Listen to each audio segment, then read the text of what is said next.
What is up, Revved Up Rebel Nation? I am back with another YouTube music video reaction. I haven't done one of these in a while. I have done a lot of Tom MacDonald, so if you are interested in checking some of those out, you can look down, find the Ram React segment here in my YouTube channel. Don't forget to follow me on X and Rumble. I did just get reinstated after about a 2-year suspension here on YouTube, so I have no idea how long I'm going to last. I was permanently banned, but somehow was able to get my channel reinstated.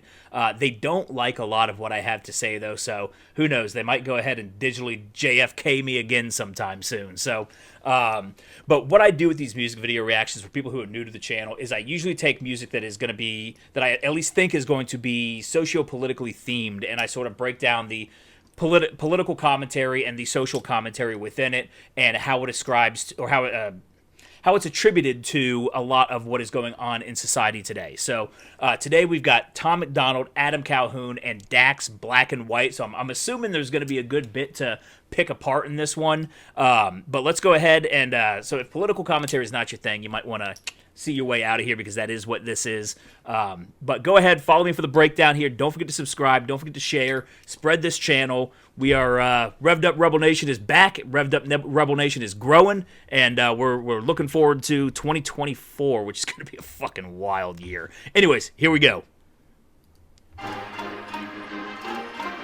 In the truck, 10 of my buddies are already drunk. We don't go nowhere that doesn't have liquor and cigarettes, riding mechanical bulls in the club. We like to hunt, be with a gun. Come back tomorrow, we covered in blood with a bucket of guts. We all tough for the when we pop in the clutch, we ain't stuck in the mud.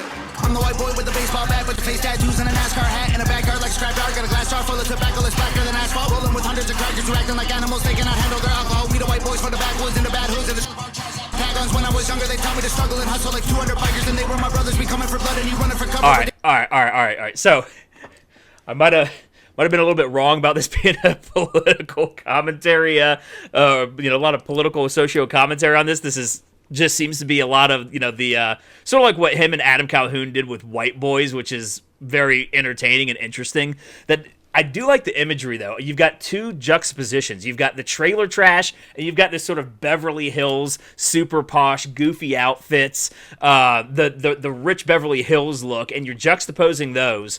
Very interesting. I mean, Tom is shredding it on this, too. So that's, he's definitely been stepping up his rap game quite a bit. Wow. So this is a lot of fun, and I do kind of like the, they've been doing some more of this lately, Tom MacDonald, especially when he does this stuff with Adam Calhoun, the sort of just like the rowdy white boy culture, which isn't necessarily political, but it does sort of capture a certain zeitgeist of the new right, of the new political movement, where we're just rebelling against the authority. I mean, we are now the counterculture. We are now the...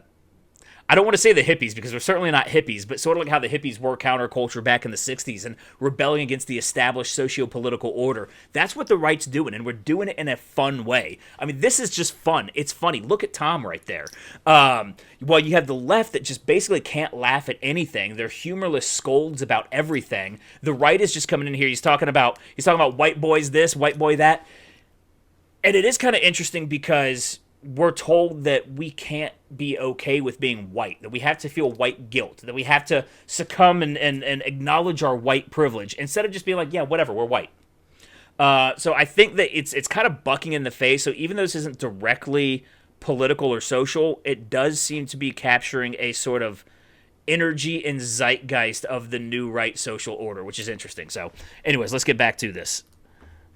200 bikers and they were my brothers. We coming for blood and you running for cover. Addicted to drugs in the gutter and drunker than anyone leaving the club. We go dumber than thugs. We got mullets and putters and multiple gunners that come in Hummers. You under the rubber, you'll never recover. Chain smoking, my lungs hurt, my neck red, got sunburns. Bumping Eminem, we all know the words. Bunch of white boys flipping hella birds. Hillbilly really don't care if you like them. Little bit of moonshine fire inside them. Kill him in a minute, don't care who's fighting. You don't wanna trip on the kids of Vikings. Camo and mullets and cowboy hats out in public. Got ammo stashed in my cousins and catching addicts and cupboards. They all diss and we don't. You know, he talks about that kind of stuff in a lot of his music lately. The sort of he's talking about rednecks, cowboy hats, having ammo, all that kind of stuff, which is definitely kind of on that redneck stuff. But putting it in this rap music, it's pretty interesting. It's creating a whole new sort of cultural underflow, if you will. It's I'm loving it though, and I do love the sort of juxtaposition. He's got the Eminem shirt on there, showing. I think I'm having trouble understanding exactly what he's saying. But I think he said something about like bumping Eminem and they all know the words or something. He's got the Eminem shirt on there. So bringing back that sort of late 90s, early 2000s, fuck you, we don't care energy. Especially in the socio-political climate of today where you just have to watch everything you say lest you be canceled. It's a refreshing attitude to bring to the music scene. Listen, can't hear it no more. We gone fishing, they gone missing. I told y'all before. Dax.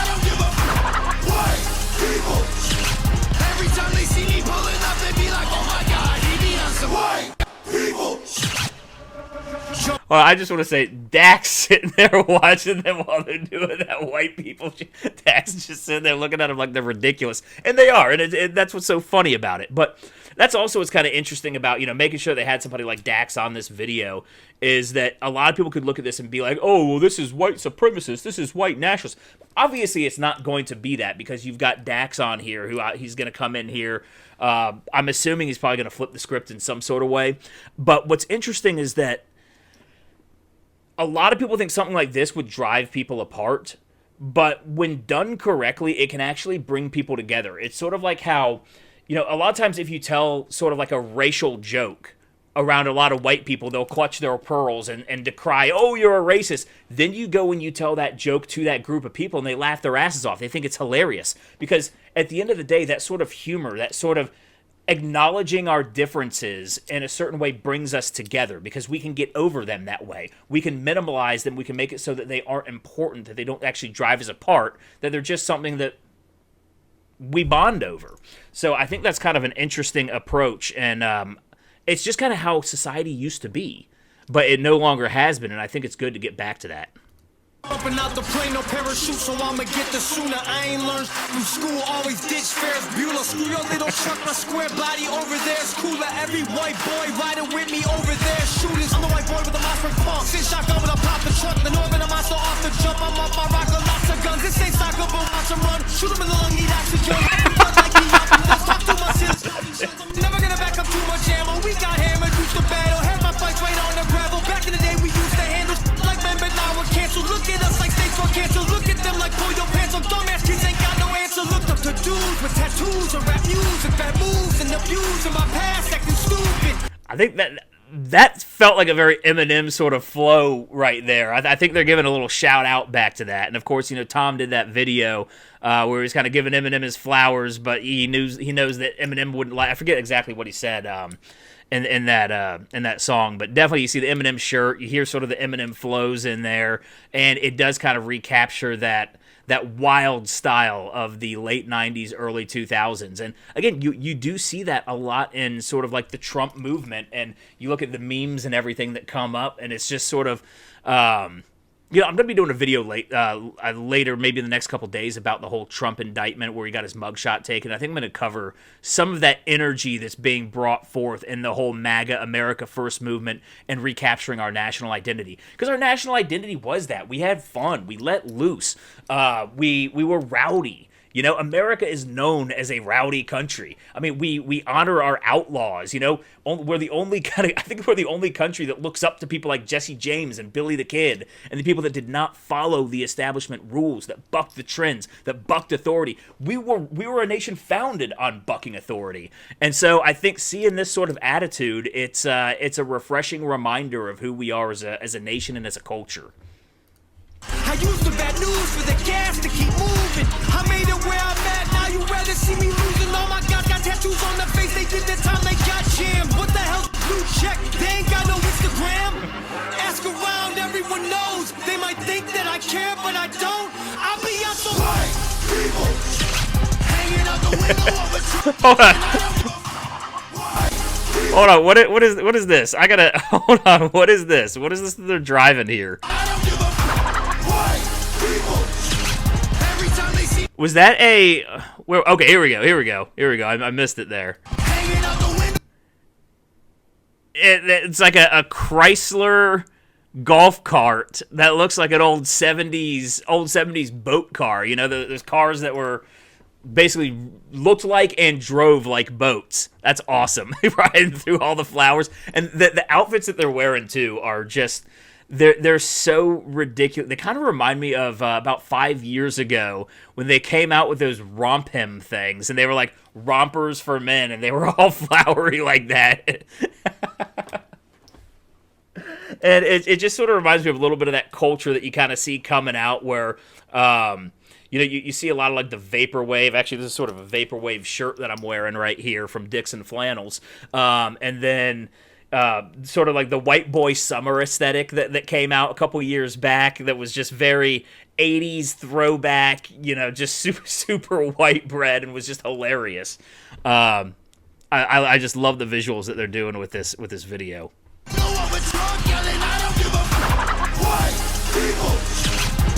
time they see me pulling up, they be like, oh my god, he be on some white people. Yes, segregated mix. I've been with time before you got cancer for speaking the truth about the world and exposing it for what it actually is. I see race as an issue. I'm running it back to the government to tell them this is a democratic, liberated, conservative, patriarchy dipped in action, affirmative hits. Okay, so now it looks like they actually are getting a little socio-political here, with Dax at least. Let me run that back. I missed what he was saying there. He's going so fast with it. And to tell them this is a democratic, liberated, conservative, patriarchy dipped in action, affirmative hits. A democratic, liberated, conservative patriarchy. I'm a little confused about what he's actually saying here. I'm not sure if I'm entirely following him. If anything, though, our nation has become a matriarchy. I mean, you look at testosterone levels in people these days, they are through the floor. You see men that are just weak and effeminate constantly. Our entire corporate culture is now run by basically they've been overtaken by HR and PR firms, which are both extremely feminine. Anybody who runs an HR department, is a woman, and that there's some sort of scold that's looking there to keep people in line, get people in trouble for misbehaving or whatever. And the same with PR. PR is sort of the public facing version of HR, where they're managing the image, which is very surface level, very shallow, mile wide, inch deep, that kind of thing. And it's all run by women. We all know that before women were allowed in the workplace, there's a reason that HR and PR kind of came about once we started worrying about these more superficial type things. And a lot of that comes down to the feminization here of the workplace and of America. So we're definitely not a patriarchy anymore. If anything, we are a matriarchy. It's song, bet they still cut me a check. State that I'm in, my mind is way deeper than color. I ain't think I'm blue versus red. I'm in control, consider I'm carrying more than you know.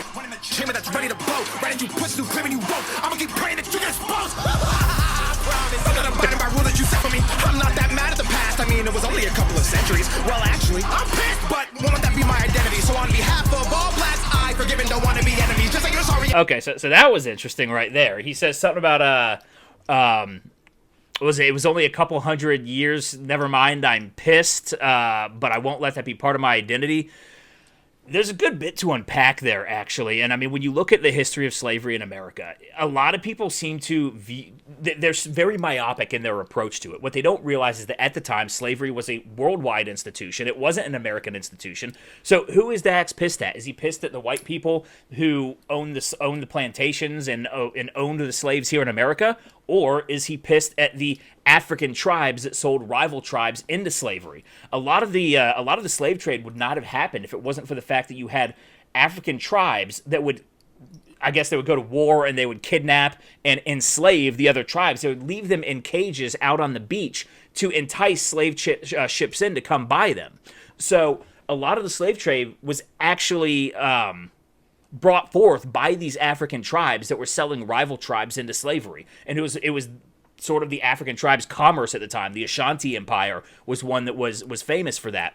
Now, another thing actually is people just, in order to keep that narrative alive in America, the divisive narrative that is designed to segregate white and black people, that is designed to keep animosity towards each other where it really shouldn't be, was that they completely negate the whole history of Irish slavery in America, which was a very, very real thing.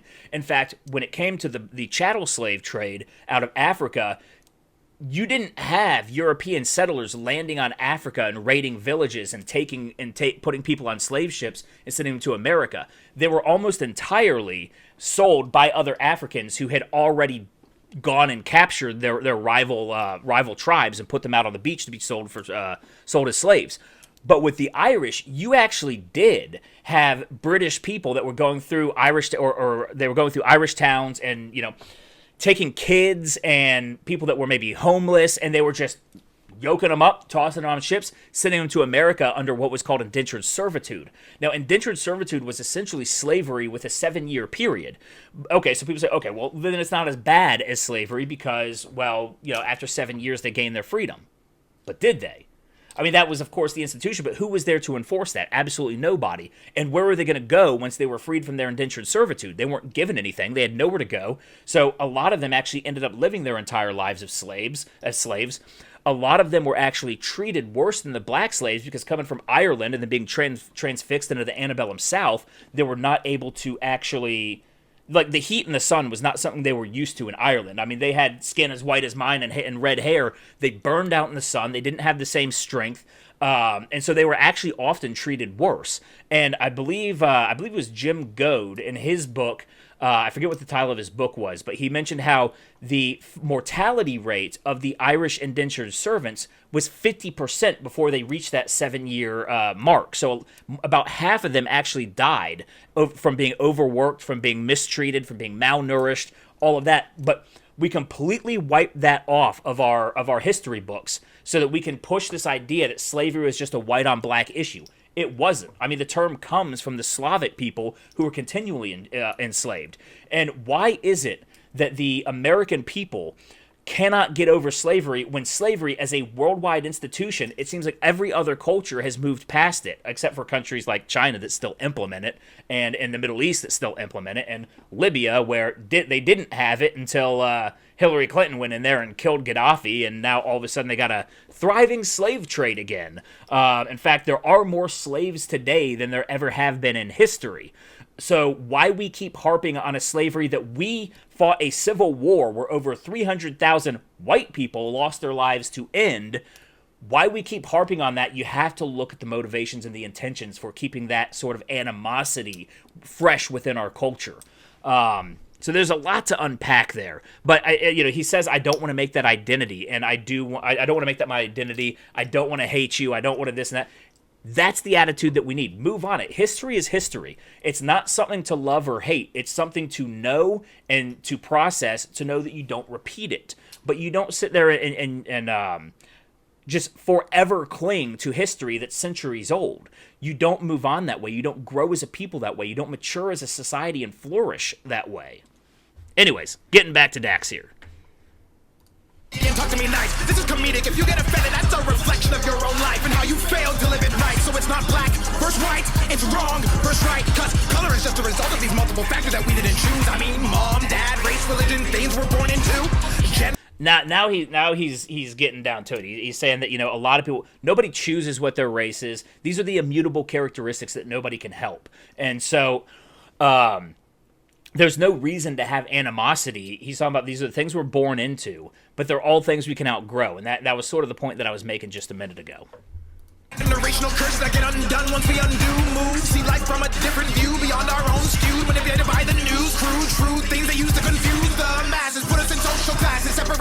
And now there we go. He's talking about the news and things that are used to confuse the masses, and that goes back to exactly what I was just talking about. How they skew history, how they don't give the full truth, how they paint it in a certain shade that creates divisions between the people, because then we're easier to control. I mean, it's divide and conquer. So, Dax is right on top of this. So it took getting to Dax to actually get to some socio-political commentary, but he's pretty spot on with a lot of this. A little bit at the beginning, I was a little confused about what he was actually saying, but it actually seems to be coming together to make sense here as he progresses through his verse. Which this whole song, let me just take a moment to say how insane this song is. I mean, this song comes out and just swings a baseball bat at your head. All of them are. I mean, the flow is crazy. The beat is just. I mean, it's a jackhammer. I love the song. I love what it's doing.